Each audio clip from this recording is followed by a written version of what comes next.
박형준의 생각TV. 여러분 안녕하십니까? 요즘 제가 여기저기 좀 많은 분들을 만나는데요. 만나는 분들마다 그런 얘기를 합니다. 대한민국 이대로 가도 좋으냐? 나라를 걱정하게 됐다. 이전에는 뭐 정권 비판하고 뭐 이렇게 정치적인 문제들에 대해서 지적하는 목소리들은 지금이나 예전 정권들에서나 많이 있었습니다만은 정말 나라 걱정하는 목소리가 이렇게 큰 것은 저는 좀 처음 경험해 보는 일입니다. 우리 국민들이 이미 이 시대가 이 전환기임을 느끼고 있다고 생각을 합니다.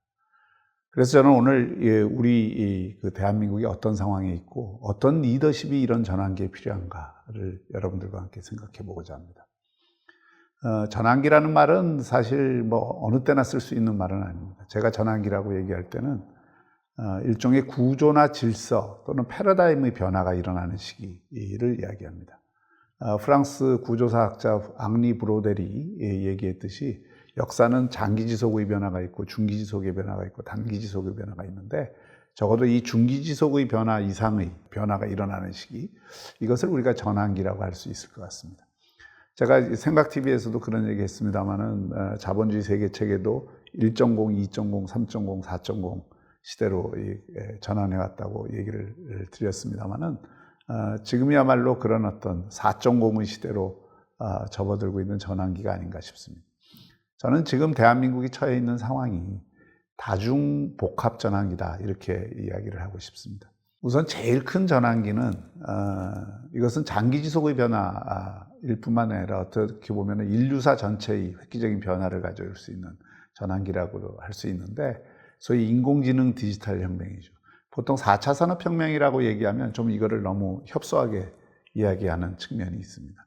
왜 제가 인공지능 혁명을 중시하느냐면 2010년대 이후에 나온 이 딥러닝에 의한 그야말로 창조적 학습 기능을 가진 로봇 또는 인공지능이 개발이 되고 확산이 된다는 것은 우리의 경제나 우리의 그 고용, 일자리 그리고 우리의 생활 양식을 어마어마하게 앞으로 변화시킬 계기가 될 것이고, 그래서 이제는 경제도 이 인공지능 그 혁명에 누가 더 잘 적응할 수 있느냐, 이 기술 패러다임을 누가 더 이 소위 말해서 퍼스트 무버가 될 수 있느냐, 이 앞서가는 사람이 될 수 있느냐 하는 것이 이제 경쟁의 초점이 되고, 이 경쟁의 특성은 좀 아쉽게도 이 앞서가는 자가 모든 것을 취하는 소위 위너 테이크스 올 경향이 좀 있다는 것이죠. 물론 그것이 궁극적으로는 다 확산이 되겠습니다만, 그래서 지금 선진국들 간의 경제 전쟁도 결국은 이 첨단 기술 경쟁이 될 수밖에 없는 그런 상황이라는 것이죠. 대한민국도 이미 선진국 문턱에 왔기 때문에 이 첨단 기술 경쟁에서 얼마나 앞설 수 있느냐가 핵심이 될 수밖에 없고, 그 첨단 기술 경쟁을 주도하는 건 역시 기업일 수밖에 없고, 혁신 기업일 수밖에 없고, 또 그런 혁신 기업의 투자일 수밖에 없고, 그 혁신 기업의 창의력, 창조력일 수밖에 없는 겁니다. 여기에 이제 우리 경제의 명운이 달려 있다고도 볼 수 있는 거죠. 그러니까 여기에 적응하는 지금 경제 체질이나 인재나 또는 그 정책을 우리가 제대로 쓰고 있느냐, 이걸 따져봐야 될 것이고요. 미중 간의 그 경쟁도 결국 이 인공지능 혁명 시대를 대비한 첨단 기술 경쟁이다, 이렇게 얘기를 할 수가 있습니다. 이 복합 전환기의 두 번째 측면은 역시 미중 간의 신냉전 체제의 경향인데요. 그런 질서로의 변화 그 측면인데, 신냉전 체제라고 하는 이유는 앞에 그 첨단 기술 경쟁의 측면이 한 측면이 있고요. 또 하나의 측면은 이 정치 이데올로기적인 성격의 경쟁이다. 이게 보통 이제 체제가 서로 비슷한 또는 같은 가치를 갖고 있는 또 공통의 문명의 기반 위에 있는 패권 국가들이 경쟁을 하면 대체로 이제 이렇게 극단적인 전쟁이나 대립보다는 좀 평화적인 협상을 통한 문제 해결 또는 경쟁 속에 공진화, 소위 코이볼루션이라 그러죠. 이 공진이 가능한데 그러지 않고 체제 성격을 달리하는, 또 체제가 상당히 그 적대적인 성격을 갖고 있는, 지금 중국의 체제가 아무리 시장 경제라 그러지만 정치 이데올로기적으로는 전체주의 체제고 또 사회주의 공산주의를 여전히 지향하고 있고, 이러다 보면 자유민주주의와 를 지향하는 자유질서 하고는 충돌할 수밖에 없고, 그래서 사뮤엘 헌팅턴이 이야기한 대로 이게 과거에 뭐 이슬람과 기독교 문명 간의 충돌을 문명의 충돌이라 했습니다만은, 지금 코카서스 이 동쪽과 코카서스 서쪽의 소위 문명 간의 충돌이다, 이렇게도 볼 수 있다. 그러나 그 문명 충돌이라는 것은 기본적으로 정치 이데올로기적인 체제의 이질성 때문에 적대적인 성격을 갖지 않을 수 없는 그런 특성을 갖고 있다, 이렇게 얘기할 수 있는 것이죠. 세 번째로는 그 한반도와 관련해서는 바로 그 신냉전 체제 하에서 미국도 중국도 또 일본도 러시아도 이런 강대국들이 내셔널리즘적인 성격이 강화된다고 제가 말씀드리지 않았습니까? 이 내셔널리즘적인 성격이 강화되는 것은 대한민국과 같은 나라에서는 유리한 환경이 아니죠. 대한민국이 제일 그 유리한 환경은 뭐냐?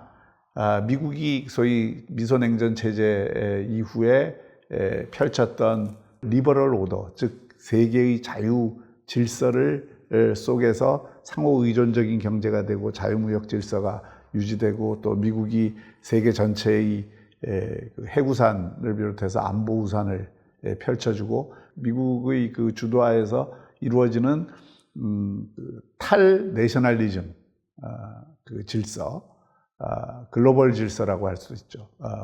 그런 자유로운 세계 질서 속에 대한민국 같은 나라가 사실 제일 유리한 환경을 가져왔던 거죠.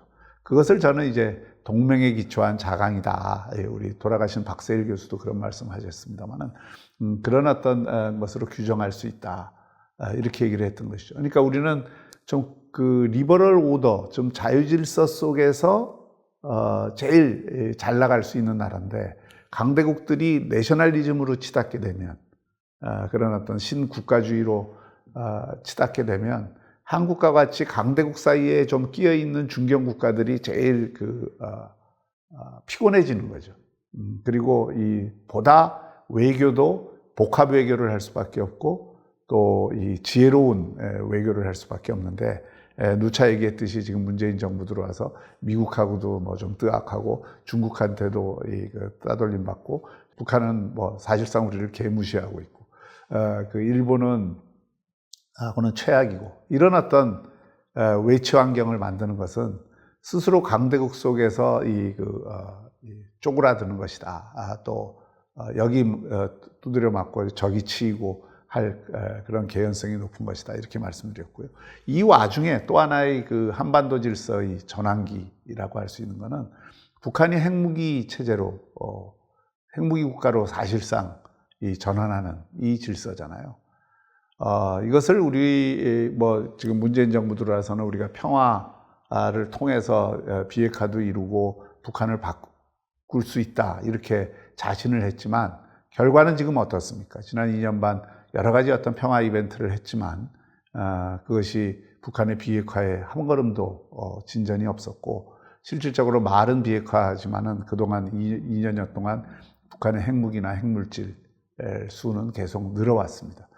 미국의 그 20명의 전문가를 조야의 싱크탱크나 과거 관료들이나 이 북핵 전문가들한테 설문을 해보니까 그중에 19명이 북한의 비핵화가 사실상 힘들다, 이런 답이 나왔다는 것 아닙니까? 그러니까 지금 한국의 전문가나 미국의 전문가 가운데 북한이 실질적으로 비핵화를 할 거라고, 또 그 완전한 비핵화가 가능할 거라고 믿는 사람들이 점점 적어지고 있다는 거죠. 결국 이렇게 되면 북한이 그 원하는 대로 자신들의 핵무기 국가는 완성이 되고, 이것을 뭐 공식적으로는 인정을 못 받더라도 사실상 핵무기 국가가 돼버리는 이런 상황이 되고, 그것을 통제할 수 있는 우리의 수단은 상당히 제한돼 있고, 저는 제일 우려하는 것이 그것입니다.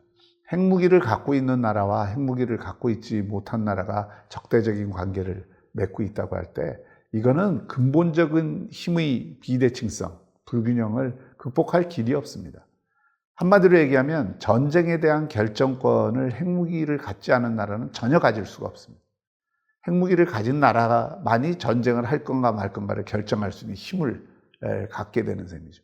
그러면 이게 이미 그 자체로 기울어진 운동장이 되고, 그것은 우리 대한민국이 북한의 이 안보 문제를 포함해서 모든 한반도 분단 문제를 해결하는 데 있어서 거꾸로 질질 끌려가야 되는 상황에 처할 수 있게 되는 것을 의미하죠. 이 구조적인 그 전환기에, 한반도 질서 전환기에 북한이 핵무기화가 되면 핵은 핵으로 억제할 수밖에 없는 거기 때문에 우리가 미국의 그 핵우상과 핵공유 체제를 적극적으로 보장을 받든, 안 되면 뭐 우리가 핵무기 무장을 하든, 그 방법 외에 사실은 우리는 핵무기 안 갖고 북한은 핵무기 갖는 그런 체제를 용인할 수는 없는 겁니다. 이것도 하나의 중요한 전환기죠. 이 전환기 속에서 어떻게 그 안보나 그 대북 정책이나 남북 관계의 문제를 풀어갈 건가, 이런 부분에 대한 새로운 지혜가 사실상 필요한 것이고요. 경제 문제도 마찬가지입니다. 지난번 제가 생각TV에서도 쭉 보여드렸지만 2018년 문재인 정부 경제 정책이 들어선 다음에 모든 그래프가 꺾였잖아요. 이 얘기는 뭐냐면 이 구조적 전환기에 문재인 정부 뭐 잘못이 다 아니라 하더라도 그 구조적 전환기에 대외적 환경도 나빠질 때 정책을 잘 쓰라고 있는 게 정부입니다. 뭐 구조적 요인 안 좋고 대외 환경 안 좋다고 해서 정책을 거기다 엎친 데 덮친 격으로 쓰면, 그럼 경제는 더 한 단계 지금 전환이 필요하고 도약이 필요한 이 시기에 새롭게 전환할 계기를 못 만드는 것이죠. 정치도 마찬가지입니다. 지금 우리 정치가 이 비생산적인 정치, 정쟁의 정치 늪으로 계속 빠질 수밖에 없는 것은 정치적 상대를 인정을 하지 않고 적으로 몰아붙이는 이런 어떤 정치가 반복이 되면 이거는 불가능한 것이죠. 그래서 이런 어떤 정치도 좀 제대로 된 정치 제도와 질서 재편을 해야 된다. 이것을 선거를 앞두고 정략에 쌓여갖고 선거법 개정이나 개헌을 추진한다든지, 이건 개헌도 제대로 안 되고 선거법도 안 되면서 매번 정쟁만 강화시키는, 그러면서 더 극단적으로 이 정치 양극화를 가져오는 이런 어떤 환경이 되는 것이죠. 적대의 정치, 진영의 정치만 확대되는 것 아니겠습니까? 저는 이런 어떤 큰 전환기, 복합 전환기에 정말 새로운 리더십이 필요하다고 생각합니다. 문재인 정권이 그런 것을 보여주길 상당히 기대했는데 사실 지금은 저도 많이 그 기대를 접었습니다. 그러면 정말 이것을 극복할 수 있는 새로운 리더십이 필요한 거죠. 제가 이 생각TV에서도 국가 흥망의 성세를 여러 나라를 비교해서 많이 말씀드렸습니다만은 그 속에서 제가 강조하고 싶었던 것은 그런 겁니다. 전환기일수록 정말 지혜로운 리더십이 필요하다. 전환기일수록 좀 제대로 된 전환기를 극복하고 그 나라를 한 단계 새롭게 변모시킬 수 있는 그런 탁월한 리더십이 필요하다. 이런 말씀을 드리고 싶었던 겁니다. 일본이 메이지 유신을 이끌었던 것도 후쿠자와 유키치와 같은 탁월한 그 시대의 리더들이 있었기 때문에 가능했던 것이고요. 또 독일이 산업혁명에 영국보다 많이 늦었음에도 불구하고 불과 50년 만에 영국을 따라잡았던 것도 그 비스마르크와 같은 뛰어난 통합력을 발휘하는 그런 리더십이 있었기 때문에 가능했던 것이고요. 대한민국도 대한민국이라는 것이 수립될 수 있었던 이유도 이승만과 같은 당시 국제 정세를 읽을 수 있었던 리더가 있었기 때문에 사실은 가능했던 것이고요. 미국이 그 남북 전쟁 시기에 국토가 둘로 분열되고 그야말로 나라가 쪼개질 위험에 있었던 그 위기를 극복할 수 있었던 것도 바로 링컨과 같은 그런 탁월한 연방을 지키고 또 노예 해방을 제도로 굳힐 수 있었던 그런 탁월한 리더십이 있었기 때문에 가능했던 것이죠. 뭐 여러 그런 사례들은 엄청나게 들 수 있습니다. 그러면 지금 이 전환기에 대한민국에 필요한 리더십은 뭔가, 이런 생각을 다시 한번 해보게 됩니다. 저는 몇 가지 리더십의 요건을 말씀드릴 수 있다고 생각합니다. 뭐 간단히 말씀드리겠습니다. 7가지가 필요한데요. 우선 첫째는 이 통찰력이 있는 리더십이 필요합니다. 시대를 읽는 통찰력이 있어야 됩니다. 이 패러다임의 변화를 감각으로 이해할 수 있어야 됩니다. 그리고 그런 어떤 것 속에서 국정의 우선순위를 제대로 정할 수 있는 리더십이어야 됩니다. 이것도 해야 되고 저것도 해야 되지만 그 시기에 핵심고리를 찾아서 이것을 먼저 해결하지 않으면 안 된다. 이런 것을 찾아내는 리더십이어야 되죠. 한마디로 무엇이 중요한지 하는 것을 아는 리더십이어야 합니다. 그런데 과연 그러고 있습니까? 사실은 엉뚱한 데 지금 힘을 쏟고 있잖아요. 공수처법, 선거법 개정, 이게 국정의 핵심고리가 될 수 없는 것들입니다. 그런 건 정쟁의 대상으로 전락할 수 있고, 정말 선거법이나 이런 개헌을 제대로 하자면 다음 선거에 적용할 것이 아니라 그 다음 선거에 적용할 그런 것들을 정략을 넘어서서 내년 초까지 그 여야가 합의해서 이번 선거가 아니라 다음 선거부터 적용하자. 미래를 보고 새로운 정치제도 개혁을 하자. 이렇게 하면 아마 될지도 몰라요. 그런데 그렇다고 해서 그것이 지금 국정의 우선순위가 되기는 어렵습니다. 시대를 읽는 통찰력이 잇따르면 지금 한국 경제를 어떻게 한 단계 도약시키는 데 필요한 정말 핵심적인 고리가 되는 규제개혁이나 노동개혁이나 또 장기적으로 볼 때 교육개혁, 여기에 국정의 모든 것을 쏟아야 되는 것이죠. 또 이 한반도 질서에서 북한의 핵무기 국가화에 대비한, 또 미중 신냉전 체제에 대비한 그런 어떤 외교 안보 전략의 새로운 비전을 내놓고 거기에 핵심되는 정책을 국민들도 고개를 끄덕일 수 있고 세계가 다 고개를 끄덕일 수 있는 그런 어떤 이 정책과 이 전략을 내놓아야 되는 거죠. 그것이 바로 통찰력입니다. 두 번째는 그런 어떤 그 우선순위가 되는 그 개혁 과제에 대해서는 리더십이 선두에서 이끌어야 됩니다. 여러분들 마크롱 대통령 아시죠? 마크롱 대통령이 사실은 좌파 정부 출신입니다. 엘리트죠. 그런데 이 사람이 특출한 것은 과거에 물론 젊은 나이에 장관 경험도 있고 정치 경험도 있긴 합니다만은 프랑스가 늙고 병드는 이유가 뭐냐를 정확히 찾아낸 겁니다. 통찰력을 갖고 찾아낸 거죠. 그건 바로 노동시장이 지리멸렬하고 프랑스 사람들이 열심히 스스로 돕는 자가 돕는다고 하는 그런 어떤 의지를 갖고 살지 못하게 하는 낡은 노동제도에 있다. 그래서 노동개혁을 핵심으로 내세워서 그 선두에서 이끌고 있는 거죠. 그 선두에서 이끈다는 의미는 전국을 돌아다니면서 한 2달 동안 국민들과 직접 토론을 하고 반대 세력의 의견에 대해서 그게 아니다라고 하는 것을 이야기하고 반발이 엄청나게 심했지만 그런 어떤 의지와 열정과 또 이 나라를 위한 이 애국심이 느껴지니까 결국은 그 개혁이 성공하고 그 개혁에 뒤따라서 여론도 반전이 되지 않습니까? 이런 리더십이 전환기에는 필요한 거죠. 세 번째는 타이밍이 필요합니다. 모든 일에는 시간이 있는 것입니다. 필요한 개혁을 그때 못하면 그건 녹은 아이스크림이 되는 것이죠. 그래서 이 타이밍을 맞출 수 있어야 됩니다. 지금 데이터 3법이 그나마 올라가서 통과를 눈앞에 두고 있습니다만은 많이 늦었죠. 서비스 발전 기본법, 영리병원 문제나 그런 것들의 발목이 묶여갖고 지난 정부부터 하나도 되질 못하고 있습니다. 지금 필요한 개혁을 그때 하는 이게 타이밍이 필요하고요. 그 다음에 네 번째는 현장에서 배우는 것이 필요합니다. 이 정부는 정말 현장을 몰라도 너무 모르는 것 같습니다. 부동산 시장이 안정될 수 있다고요? 그 안정되고 있다고요? 어떻게 그런 이야기를 할 수가 있습니까? 지금 이 정부 들어와서 강남 집값이 제일 많이 올랐죠. 노무현 정부 재판입니다. 의도만 갖고 의지만 갖고 그냥 규제를 남발했지만 그 규제의 결과는 뭡니까?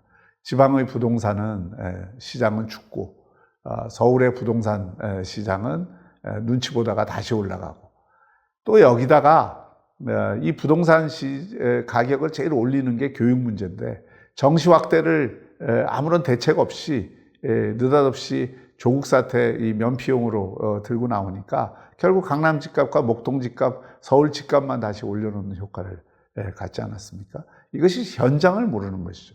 최저임금이든 52시간 노동제든 이게 현장에서 어떤 결과를 가져올 건가 이거를 보고 정책을 펴야 되는데 그냥 관념적인 의도만 가지고 피니까 결국 양의 머리를 그리려다 개의 머리가 나오는 일들이 숱하게 일어나는 겁니다. 그 다음에 다섯 번째는 탁월함을 추구해야 됩니다. 결국 일은 사람이 하는 것입니다. 인재들이 하는 것이죠. 그 탁월한 인재들을 곳곳에서 그거는 이념을 떠나서 발탁을 해서 써야 됩니다.